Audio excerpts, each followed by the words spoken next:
Market করতে কার না ভালো লাগে, বিশেষ করে আমার তো অনেক ভালো লাগে। তাই কিছু করার নেই, হাজব্যান্ডের অল্প ইনকাম, তারপরে তো মার্কেট করতে হবে। তাই আজকে এসেই বললাম মার্কেট করার জন্য। আসসালামু আলাইকুম এভরিওয়ান, আপনারা সবাই কেমন আছেন? আশা করি ভালো আছেন। আমিও আল্লাহর অশেষ রহমতে ভালো আছি। কাছে বা দূরে, দেশ এবং দেশের বাইরে যে যেখান থেকে আমার ভিডিওটা দেখছেন, আপনাদেরকে অসংখ্য ধন্যবাদ। আর ভিডিওটা দেখা শুরুতে একটা লাইক দিয়ে ভিডিওটা দেখা শুরু করবেন। আর যদি ভিডিওর কোনো অংশ ভালো লেগে যায় তাহলে অবশ্যই আমার চ্যানেলটা সাবস্ক্রাইব করে আমার পাশে থাকবেন। হাজব্যান্ডের অল্প ইনকামে কিভাবে আমি এত সুন্দরভাবে পরিপাটি হয়ে চলি কিভাবে, কারণ একটু বুদ্ধি খাটিয়ে যদি আমরা চলতে পারি না, দেখা যায় যে আমাদের শখ বিলাসিতা সব কিছুই কিন্তু আমরা পূরণ করতে পারি। আনন্দটা হয়েছে অনেক, নিজের মনের ভিতরে যদি আনন্দ থাকে না, সব কিছুই দেখবেন কি ভালো লাগে। হোক না হাজব্যান্ডের অল্প ইনকাম, তাতেও কিন্তু সুন্দরভাবে চলা যায়। তা আমার হাজব্যান্ডের অল্প ইনকাম, আমিও কিন্তু সুন্দরভাবে চলতে পারি। কিভাবে চলি, একটু বুদ্ধি খাটিয়ে চলি বলেই দেখে চলতে পারি এবং নিজের শখ আহ্লাদগুলোও কিন্তু পূরণ করতে পারি। আর আমরা কিন্তু বেশিরভাগ সময় দেখা যায় যে মার্কেটে যেয়ে থাকি আমাদের নিত্য প্রয়োজনীয়, তারপর আবার বিশেষ করে কেনাকাটা করার জন্য। কারণ কি, আমরা মনে করেন যে আমি সবসময় আসি না, আসি 2-3 মাস পরে একবার একটু আসার চেষ্টা করি, কারণ প্রত্যেক মাস আসলে তো রাজার গোলাও কিন্তু শেষ হয়ে যায়। এত টাকা তো আর আমার নেই, এই কারণে আমি 2-3 মাস পর পর একবার মার্কেটে আসার চেষ্টা করি। অতএব কি, আমি বাসা থেকে বের হই খুব কম, কারণ বাসা থেকে বের হলে দেখা যায় যে এক একটা পছন্দ হয়ে যায়, সেটা কেনার জন্য মানে খুবই পাগল হয়ে যায়। এই কারণে আমি বেশি একটা বের হই না, খুবই কম বের হই। দেখা যায় মার্কেটেই খুব কম আসা পড়ে, কারণ আমাদের চোখগুলা এরকম, যেটা দেখি সেটা কেনার জন্যই কিন্তু আমরা পাগল হয়ে যাই। তা এখন এসেছি বিশেষ, মনে করেন যেটা দরকার একবারে না কিনলে নয়, সেটাই কিন্তু কেনার জন্য এসেছি। কারণ আমরা যেসব গৃহিণীরা সংসার চালাই বা একটু হিসেব করি চলি, তারা কিন্তু আমরা বিশেষ কাজে কিন্তু এসে থাকি মার্কেট বা মনে করেন যে কোনো কিছু কেনার জন্য। এমনিতে কিন্তু আমাদের তেমন একটা আশা হয় না, কারণ কি, হাজব্যান্ডের অল্প ইনকাম, পুরা মাসটা চলতে হবে, হিসেব আর বুদ্ধি খাটিয়ে কিন্তু আমাদের চলতে হবে। যে টাকাটা আমাদের আয়ের ভিতরে থাকে, দেখা যায় যে আমরা মনে করেন সংসার খরচ থেকে কিছু কিছু টাকা জমিয়ে মনে করেন কিছু টাকা হয়, তখনই কিন্তু আমাদের প্রয়োজন যেটা, সেই জিনিসটাই কিন্তু কেনার জন্য এসে পড়ি। অতএব কি, জামা কাপড় কিন্তু আমাদের লিস্টের ভিতরে থাকে না।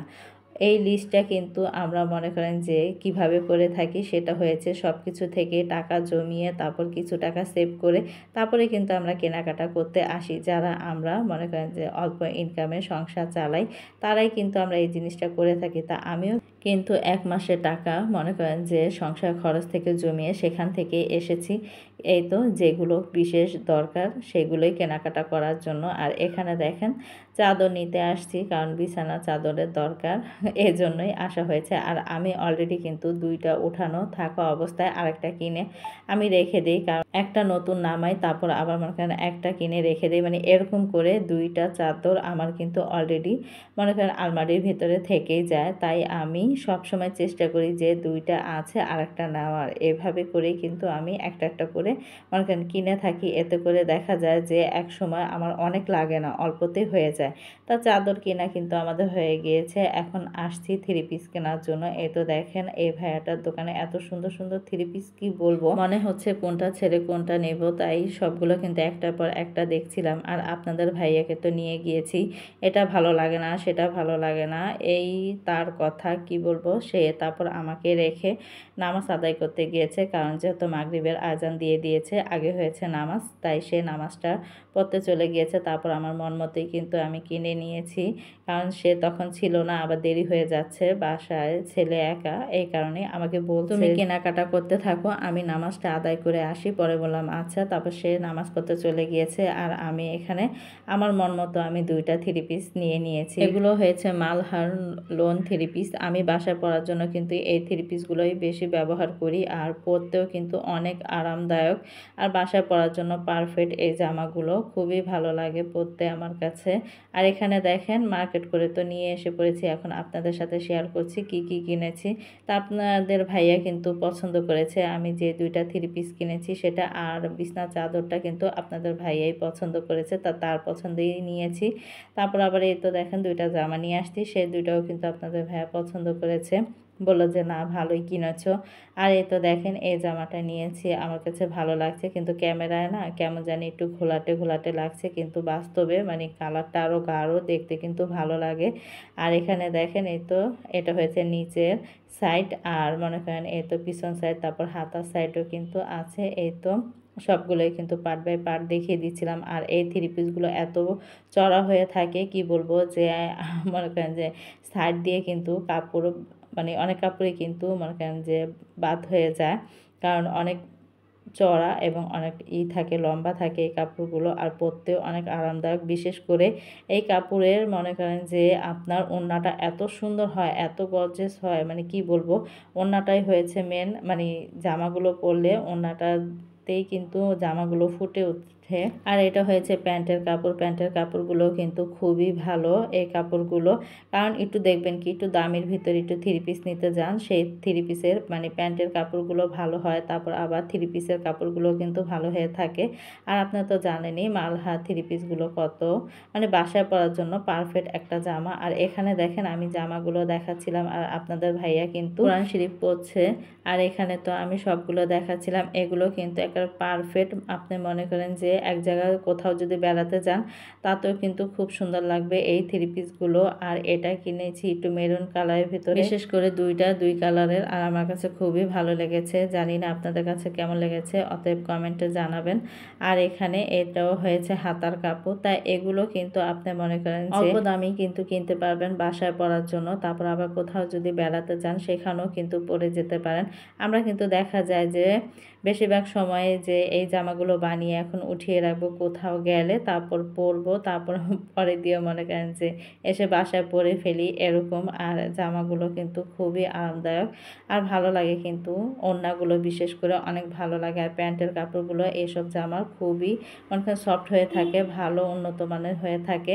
তা সেটাই বলছিলাম যে যেটা আমার বিশেষ করে খুবই দরকার। আমি এই জামা কাপড়ের ক্ষেত্রে এরকম করি, যখন দেখি যে আমার 3টা 4টা জামা আমার উঠানো, সেখান থেকে আমি একটা বা দুইটা নামিয়ে ফেলেছি, তারপর আবার দুইটা এনে এরকম আমি রেখে দিই। কারণ কি কোথাও গেলে কিন্তু এগুলো লাগে, আবার দেখা যায় যে জামা শেষ হয়ে যায় অনেক ক্ষেত্রে অনেক সময়, কিন্তু তার আগেও আমি এগুলো কিনে মনে করেন যে রেখে দিই, কারণ কোনো কিছু জানি কমতি না হয় এরকমভাবে। কারণ সব জিনিসেই কিন্তু আপনি মনে করেন যে ব্যবহার করতে করতে কিন্তু শেষ হয়ে যায়, তাই শেষ হওয়ার আগেই আমি কিনে রেখে দিই। কারণ আমার অলরেডি কিন্তু 4-5টা জামা আছে, কিন্তু সেখান থেকে আমি যদি একটা নামাই আমি 2টা কিনে রেখে দিই, কারণ লাগে দেখা যায় আবার বাসায় পরার জন্য কিন্তু লাগে এগুলা। আর এখানে দেখেন এই তো এই চাদরটা এনেছে, আদনানের বাবা এই চাদরটা পছন্দ করেছে, পরে বললো যে এটা নাও। আর এটার মনে করেন গজ পড়েছে 300 টাকা করে গজ, কারণ আমি যেহেতু পুরা মনে করেন সেট হিসাব করে আমি চাদর বানিয়ে থাকি। কারণ কি আমার বালিশের কাভার মনে করেন যে বালিশ হয়েছে 3টা, তারপর হয়েছে কোল বালিশ একটা 4টা, আর আপনার চাদর একটা, তা সব মিলিয়ে আমি টোটালে গজ কিনে থাকি। গজ পড়েছে 300 টাকা করে গজ, অতএব আবার নিয়েছে 5 গজে 1500 টাকা।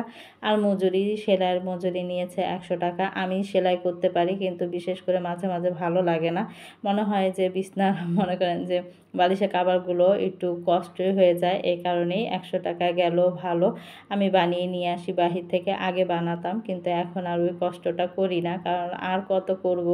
একদিকে দেখা যায় সেলাই কাজ করি, আর একদিকে দেখা যায় যে আপনার এই তো ইউটিউবে ভিডিও বানাই, তারপর আবার ফেসবুকে, অতএব অনেক চাপ পড়ে যায়, প্রেশার পড়ে যায়, আবার ঘরের কাজ, আবার ছেলে তো আছেই, তাই আর এত সামলাতে পারি না। এখন একটু মনে করেন সেলাই কাজ থেকে একটু দূরে দূরেই এখন থাকার চেষ্টা করি, কারণ বেশি প্রেশার নিতে পারি না।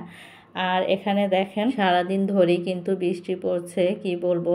সকালবেলা তো আদনানকে স্কুলে যখন দিতে গিয়েছিলাম তখন কিন্তু মনে করেন যে মানে খুবই অল্প ছিল, পরে দিয়ে স্কুলের ভিতরে যখন ঢুকেছি অনেক জোরে বৃষ্টি পড়েছে, অতএব আম্মা যেত বাসায় নেই, বাসা যেত তালা মেরে।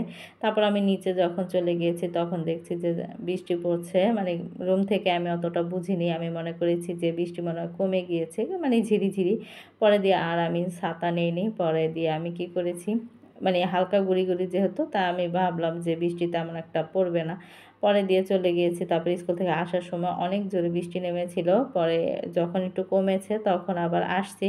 কিন্তু আমি প্রায়টা মনে করেন পুরাটাই ভিজে গিয়েছি। সেখান থেকে এখন ঠান্ডা লেগে গিয়েছে। অতএব আমি ভয়েসটা দিচ্ছিলাম। একটু অন্যরকম শোনা যেতে পারে ভয়েসটা। তা ক্ষমা দৃষ্টিতে দেখবেন। আর দেখেন বৃষ্টি হচ্ছে, খিচুড়ি খাবো না তা তো হয় না। এই তো খিচুড়ি নিয়ে বসে পড়লাম। তাই তো বললাম যে একটু যদি আমরা হিসেব করে চলি তাহলে আমাদের শখগুলো মনে করেন আমরা পূরণ করতে পারি। হাসব্যান্ডের অল্প ইনকামেও কিন্তু সুন্দরভাবে চলতে পারি। এটাই আমি যেভাবে মনে করেন সব কিছুই বুদ্ধি খাটিয়ে করি, দেখা যায় যে আল্লাহ পাকের অশেষ রহমতে আমি সব দিক দিয়েই কিন্তু পরিপূর্ণভাবে মানে কোনোটার আমার অভাব হয় না। সব কিছুই কিন্তু আমার ভরপুর থাকে। কারণ কি একটু বুদ্ধি খাটিয়ে চললে দেখবেন সংসারটাও কিন্তু খুব সুন্দরভাবে চলে যায়। আর আপনি আল্লাহ পাকের অশেষ রহমতে ভালো থাকবেন। তা আমি তো আল্লাহ পাকের অশেষ রহমতে ভালো আছি। কারণ আমার মতো জানি সবাই জানি ভালো থাকে। আমি এই দোয়াই করি আল্লাহ পাকের কাছে। তাই দেখেন খিচুড়ি রান্না করেছি, বৃষ্টি হচ্ছে, তা মজা করে খিচুড়িটা খেলাম। তা ভিডিওটা আর বড় করব না। সবাই ভালো থাকবেন, সুস্থ থাকবেন। আমাদের জন্য দোয়া করবেন। আল্লাহ হাফেজ।